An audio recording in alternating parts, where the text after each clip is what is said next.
So quick introduction. Title of my talk today is that I was wrong about LiveView. A little clickbaity, but we'll get right into it. My name is Jason Stiebs. I'm on the Phoenix core team. I've been using Elixir and Phoenix since essentially the beginning. I'm a founder of RocketCat, where we do Elixir and mobile consulting. We've been doing it for about a decade. I've had the great pleasure of working with a lot of people in this room, but just tons of Elixir and Phoenix applications over the last decade, I guess. And I've been working on the web and browsers and networks and HTTP since about 2007. Today, and there are two big things I'd like you to walk away with. Like LiveView is really good. My title may be misleading, but you probably can use it for anything that you want to do in a web browser that's not offline. You're going to need a network. LiveView can probably do it today. So, and the second thing is that it's generally okay to be wrong with stuff.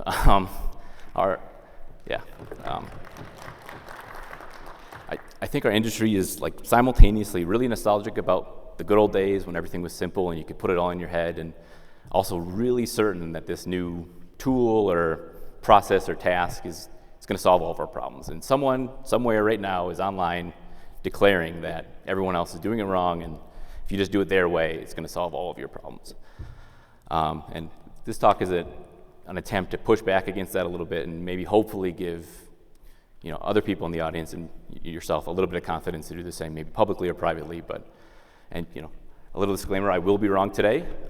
Let me know on Twitter. My handle is Peregrine. You can yell at me all you want there about all the many ways I was wrong. And I'll probably in 5-10 years I'll probably cringe and regret some things I said today. And that's just being human. So yeah, initially I was extremely skeptical about LiveView. This is a dramatic reenactment of 2018 when Chris McCord was texting me about, I did this cool LiveView thing. It's all over channels. No JavaScript. It's amazing. And it was his classic, Phoenix chat app that he at that time was using for everything. And I thought it was pretty cool, but I was apprehensive. I'm only human. Naturally, was scared of a new thing. At the time in 2018, the whole world was like, we're going to do single-page web applications. It's going to be mobile, and you're going to make an API. And I've been doing that for several years, so it's a little bit scary, right? And we're going to talk about that today. So it's a little bit of my history. Right in school, I did a whole bunch of ASP.NET Web Forms, and if you don't know what that is, that's okay. I'll go into it. Especially in the front end in the browser, I literally followed from jQuery and prototype all the way up, through Backbone, and it kind of kicked off the whole JavaScript framework and single-page web app thing, all the way up through all the different versions of React that we use today, and all the weird stuff in the middle. So I've done a lot of front-end stuff. I primarily focus on Elixir in the back end, but you're a contractor. I'm a contractor, and when a client asks for help, you say yes. So that web forms thing. If you're not familiar with ASP.NET Web Forms, it was Microsoft's attempt at creating a web framework in the early 2000s for Microsoft Forms developers. So when you think Microsoft Windows Forms, it's a little gray box in XP with the OK button and all the controls and stuff. And the goal was to abstract away the entire network and the browser and everything that a Windows Form developer wouldn't normally have to think about, and let them make websites with C# or VB or whatever they're comfortable with. And I did this for 6 years at my internship, and it didn't bring me a lot of joy. It wasn't a fun way to program on the web, especially once you got used to JavaScript. And we won't spend a lot of time in this, and it doesn't matter if you understand all this stuff. I just want to point, this is a ASPX page, which is sort of an XML document that a web form was, and there's a lot of neat things here. If you kind of look at it, you can set some metadata with a page title. You can choose your language. They have this concept of a master file, which in Phoenix is a layout. They have a code behind, which is in our case an Elixir module, which if this was your leaks file, a code behind would be your module that does all the Elixir stuff. You could do standard, if you had attributes on your class, you could reference them here just like you can in Heeks. We had special things for list views so that if you rendered a giant list and something changed, you didn't re-render the whole thing. And they even had slots. Like, it wasn't called a slot, but like it's essentially a slot. So like you can already maybe kind of see where if you wrote this for 6 years in the enterprise about why my initial reaction to LiveView was a little bit, like, yikes, like a lot of negative feelings, and maybe not appropriate to bring that out in open source, but it was a bummer. And from a developer's perspective, you see that ASP list view thing. You never use those in an enterprise because someone had to superclass them, and you had to use their special version of it that wasn't documented, and you had to use it, otherwise they would kick you out of the code review. And from a user perspective, it also kind of sucked. Again, it's not important that you can read this. It's not easy to find this in the wild much anymore, but because this is the early 2000s tech, like, they didn't have stateful processes or really parallelism or concurrency on the server. They had to serialize the entire C# class, base64 encode it, and then hide it in the page. And then anytime you did anything, so like you think, Phoenix click or Phoenix submit or Phoenix change, it would take this blob and send it up with that so that they could decode it, deserialize it, rebuild the entire object class, and then handle the event in C#. And this was just the default, right? There's ways to do this fast and like that weren't terrible, but this is early 2000s tech, right? Like if you had broadband, it was closer to LTE or 3G. Like it wasn't a great experience for users. And by default, like this was not encrypted. So there's a lot of, in that time, there's lots of security issues that came out of this because the defaults were so poor. And I just wanted to also point out, like, this is a zoom in on that screenshot I showed earlier. Like, these are the tutorials from 2013 that are still on Microsoft's website about how to like create a data access layer and do navigation and routing and how to do a shopping cart, how to do membership and authentication administration, aka GenAuth. Like, these were problems that people were trying to solve in the early 2000s, and it sounds pretty familiar, right? We haven't invented a ton of new ways and a ton of new reasons to make websites. I just thought it was kind of neat. Microsoft never deprecates anything, so all the docs are still up there, and they're old. And someone somewhere had to update this page today, or this year, which is nuts.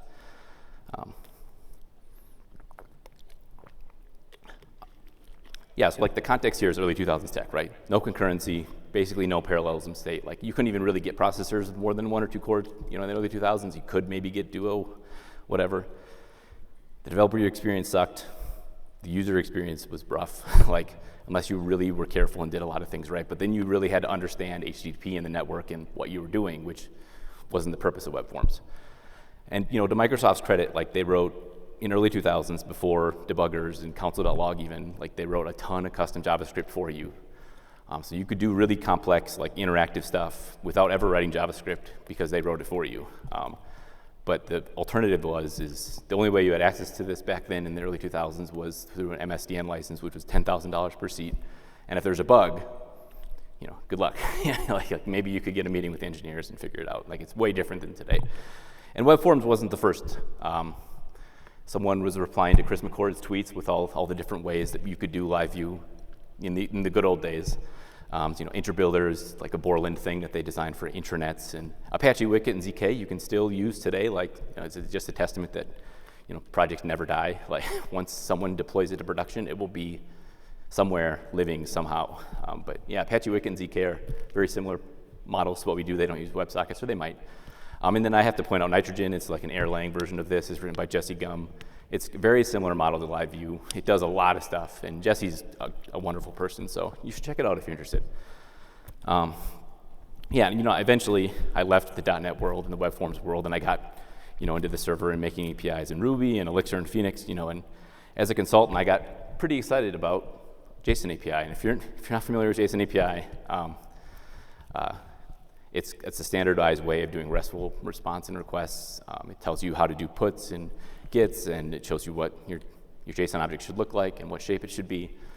And this was exciting, right? Because when you're making APIs, you have an interface. And if you're also not writing the front end, you need to document and communicate that interface. I think Chris Heathley did a really good job yesterday in the context of Elixir, talking about how an interface is a point where complexity exponentially grows. And that's extremely true when you're making APIs, especially if you're making an API that's supposed to work for a website and a a mobile app and maybe wider users in the community. So this was a mini way that I was wrong. I was really excited about it. I wrote the Elixir library for it, and it never really took off. It's used and people use it, but it's not like humongous, and it's not paying my bills to work on it. But yeah, like up until 2018, I was roughly in my happy place, and roughly to today, I'm working on Phoenix, I'm writing APIs, I'm helping companies with their Phoenix and APIs. And like I said earlier, I would be hired to do Phoenix and APIs in Elixir, and more than 75% of the project would be me doing React instead. Just because you would get done with the API and they'd be like, hey, a lot of JavaScript here, do you want to just do that? And you're a contractor, so you say yes. So it was a meme at my company where people would hire me to do Phoenix and I would be doing React. So by the time Chris showed me LiveView, I was super duper jaded by JavaScript and all of the churn in the JavaScript world. Because it wasn't just React, right? It was Backbone, Knockout, Ember, Angular, React, Elm, React and Redo and Thunks, React and Redo, an async thing that they had temporarily, and now React and Hooks plus Redo. So I was put off by my bad experience and my negative feelings to web forms and that model of programming, and super jaded by JavaScript. And I was pretty much blinded by this really cool thing Chris had done, right? It made me, being jaded ended up, just putting a blindfold on, and I couldn't see this really cool new context that Chris had created. But to Chris's credit, thankfully, he ignored me. He gets a lot of flack on the internet, so he was very used to people saying, this is bad, and he kept working at it, right? And I think later that year he announced it at ElixirConf, and I think he was surprised by the response. Everyone was frankly surprised by how excited people were. So clearly I had missed something back then. And it took me roughly 2 years to get a chance to kind of use it in production. And this is not a reproduction. This is an actual tweet or iMessage that Chris was able to find. And basically I got a chance to work with a company and port a React page to LiveView, and it was great. It was a lot of fun. And got to work with a junior dev who'd never really done React kind of, Elixir kind of stuff. So when we had finished really quickly, relative to making a whole JSON an API and a channel and hooking it all up and getting it to work and waiting for React to compile and stuff. The junior dev really didn't have any clue of some of the magic we witnessed, or I had just witnessed, and I had just come to figure out what was happening. So I want to walk through a tiny example. You may be familiar of this from the Phoenix landing page.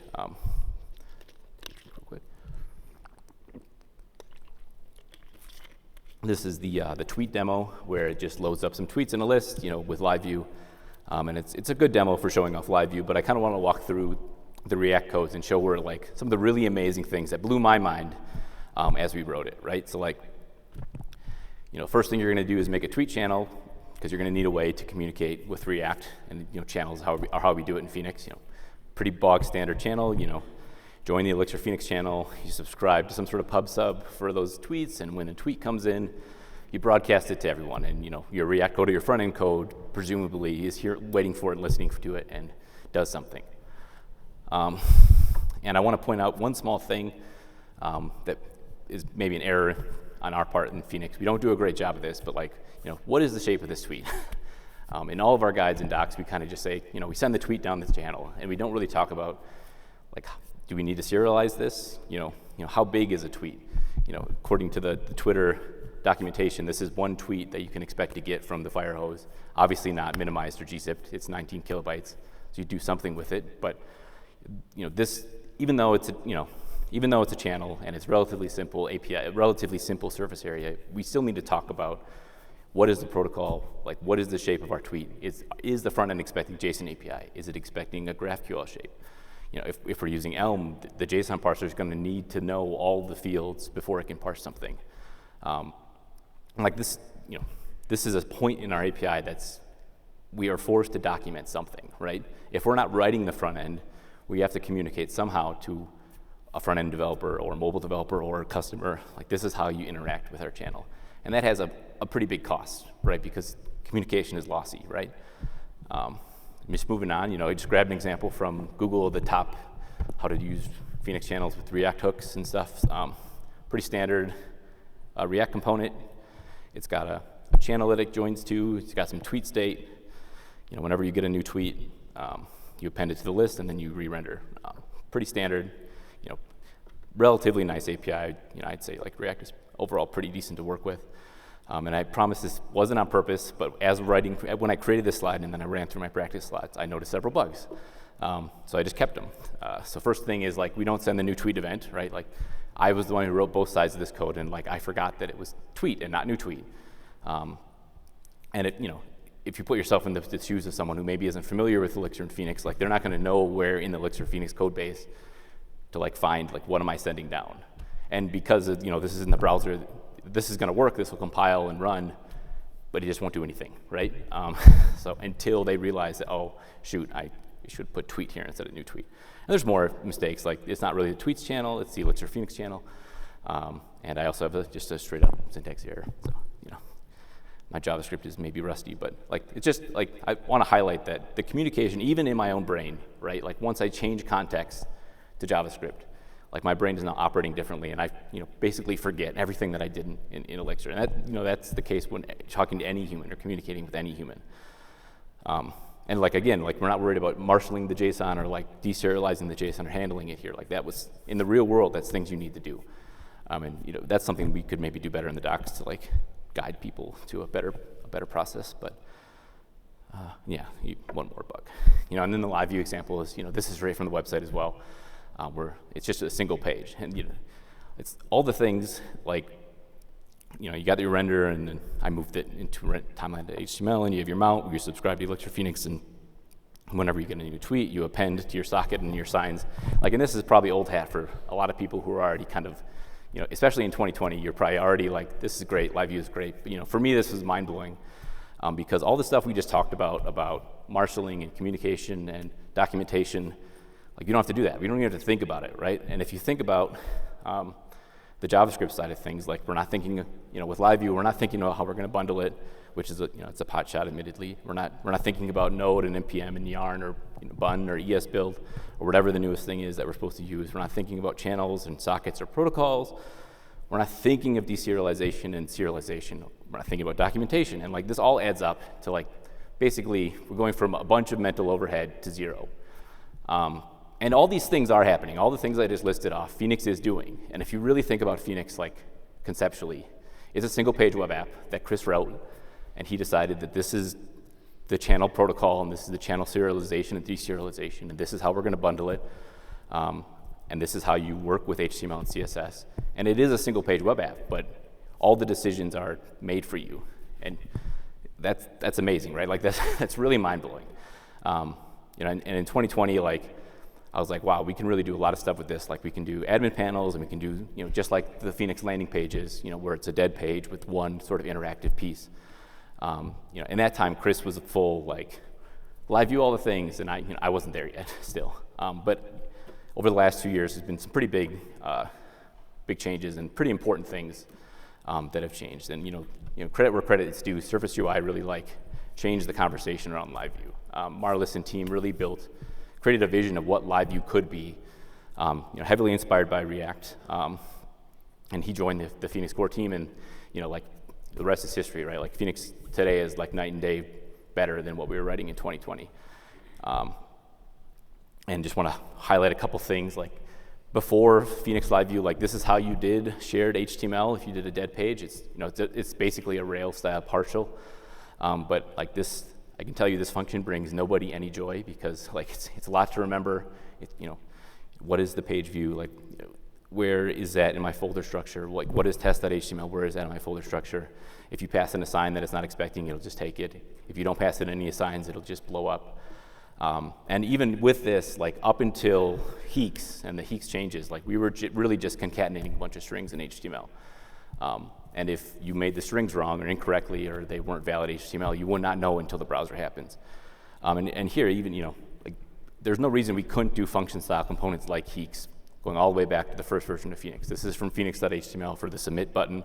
I added the class option just as an example. But if you knew all the different functions inside of Phoenix HTML, you could theoretically write a component. But like you needed to know that existed. And I've seen some projects where like instead of using the content tag or using these functions, they'll write just strings, right? Because at the end of the day, all you're doing is munching strings.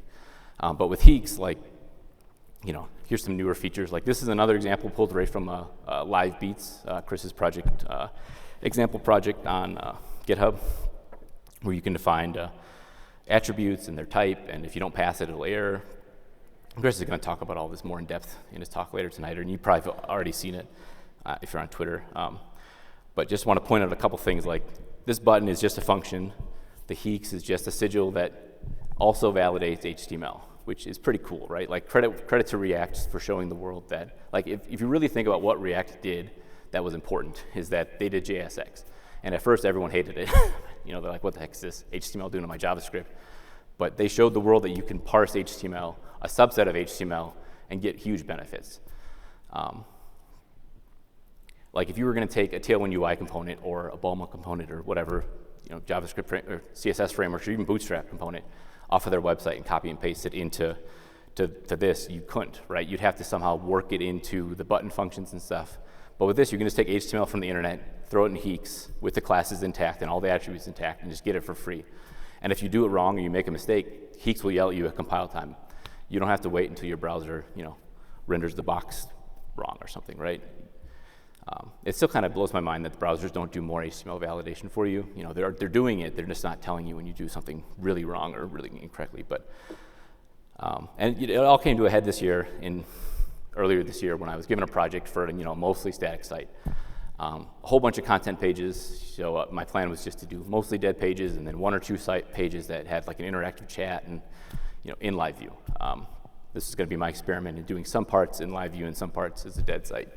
And it was great, right? Like, if you want to do a modal, I can just write JavaScript and I can do fancy transitions without using JavaScript or even thinking about JavaScript or thinking about how I'm going to pull in a library to do transitions and animations like this for me or modals for me.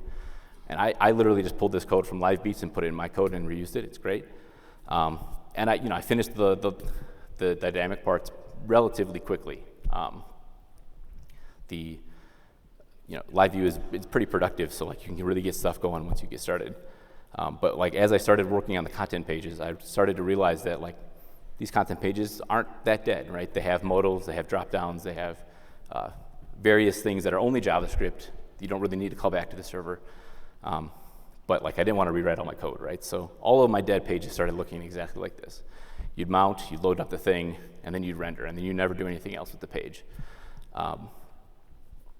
And there's other benefits here too, right? Like if I had some repetition in the page, I could just write a function and reuse the function a whole bunch inside that same file. And the client's admittedly not going to blow up to Google size, so I don't really have to worry about performance or memory or anything. And if they did blow up to Google size, that'd be amazing. But I'd have options for ways to make this more memory efficient. I can make the content be a temporary assigns or something, right? I could render this once and then put it on a CDN if I really wanted to. But all of my pages ended up looking like this, and it's fine, right? It's great. I found myself becoming team LiveView, all the things, as I did this project and leading up to this talk. And, kind of thinking about all the stuff that I missed in 2018. Like I'm trying to think back, like what did I really miss? Like why was I skeptical, and what can I do better, right? The first thing, that's the most obvious thing, is that Phoenix and Elixir are just better at concurrency, right? All the problems that were really problems with web forms and with ZK and all those different frameworks was that they didn't have a great story for storing state in a process cheaply. They had ways to do it, and you could store it in SQL Server, or you could store it in the file system hilariously, or you could do all kinds of stuff. But like for us, it's free, right? It's just it's the water we breathe, it's the water we swim in. The developer experience, even the very first version of LiveView, is light years better than web forms for a bunch of reasons. One of them being Elixir is amazing, and the other one being that we just let you write HTML and we didn't make you use ASP.NET list views and all the different settings and stuff. And the user experience is better. Like even with like the latency and the updates of the server and stuff, like even on slow connections, it's usually fast enough. Mark Erickson did a really good talk. I think he's somewhere here yesterday, or 2 days ago, whatever, where he showed an example of like setting up a connection to Paris and loading a LiveView from Paris to here on the Wi-Fi internet. And I think the talk was supposed to be like, this is really slow, look how bad this is, but it was 200 milliseconds latency. It wasn't bad at all. It really was just as bad as like Gmail. It was like he's clicking around and the page is loading fast enough. And maybe that's just me like being old and used to an internet that's pretty slow. Not that old, but yeah, if you're worried about latency in your user experience with LiveView, I recommend watching the talk. He makes it very approachable, and it's pretty good. And the fourth thing I missed, and maybe the most obvious thing, was the morph down library. If you're not familiar with the morph down library, it's not very important that you understand it, but it's kind of like the magic sauce behind LiveView that lets us do virtual DOM stuff. So it's all the stuff that React does, and all the sort of component-based systems do, where they have a virtual DOM, and you have your DOM, the state you want it to be in, and you say, figure out how to do that in the fewest number of operations. And it's a really cool library, and all of the hilariously, all the people who copied LiveView also use this library. So and it hasn't really gotten many updates the last couple of years. It's pretty stable, so it's a testament to that library, and it really made a lot of stuff possible. Chris could create this Spotlight framework without having to do all of the stuff that the React team did. And yeah, so now, the end result here is that I'm back in my happy place, right? I'm writing Elixir every day, and I've probably written less JavaScript this year than I've written any year since probably web forms, right? But I'm still doing web front-end stuff. And if you think about Elixir and Phoenix and stuff, like I have code from 2016 that's still running, and I can load it up on my machine and work with it and use it. And I cannot say that about a lot of the React projects and JavaScript projects I've done since 2016. I have Node projects where the Node version I built it in is nowhere on the internet, so I'd have to just port it to a new version of Node, which sucks. Like I wish they wouldn't have done that, but with Elixir, like we're relatively stable. Like all the Phoenix stuff that we've done since 2016 has mostly been around Webpack, Brunch to Webpack, Webpack 1 to Webpack 2, Webpack 3 to ESBuild, a common theme there. And then configuration with the endpoint. Like if you're really having trouble porting a Phoenix page to the latest version of Phoenix, just mix a new project and then copy your controllers and your HTML over, and it'll probably just work. So yeah, in summation here, LiveView is super duper good, for real. And I think you can and should use it if you're familiar with Elixir and Phoenix, obviously. You should use it for as much stuff as you can. The web is really good for a lot of stuff these days. And you can do pretty much, I cannot think of a thing other than offline stuff or like WebGL stuff or super, super canvasy things like Figma or something where you couldn't use LiveView. And it took me 4 years to get there. And to quote a song from my kid's favorite TV show, Daniel Tiger, it's okay to make mistakes, try to fix them and learn from them too. And if you find yourself feeling jaded, that's a good signal, right? Like that's data from your body saying like, if other people are excited about this, why am I jaded? What am I missing? What is the context that has changed? Or what context am I still in that is no longer correct? And this, it's a good time to think in like, how can I fix this? How can I in the future, make a better decision? Like maybe I did, even in this talk, I was a little bit jaded by, Bun. I kind of used it as a joke. It's that new JavaScript compiler or whatever that everyone's talking about and somehow raised $10 million. And it's like, why am I feeling jaded about that, right? Like, it's just JavaScript, whatever, like good for them. Like maybe there's something that Zig does in the Bun community that makes compiling JavaScript better for some reason. Like, I shouldn't feel jaded about it. It's just another thing, right? So yeah, it's a good idea to use the signal of being jaded as a chance to get curious and try to not, get stuck and make bad decisions in the future. So yeah, if you want to yell at me and tell me how I was wrong, this is my email and my Twitter, and thanks for watching or coming today.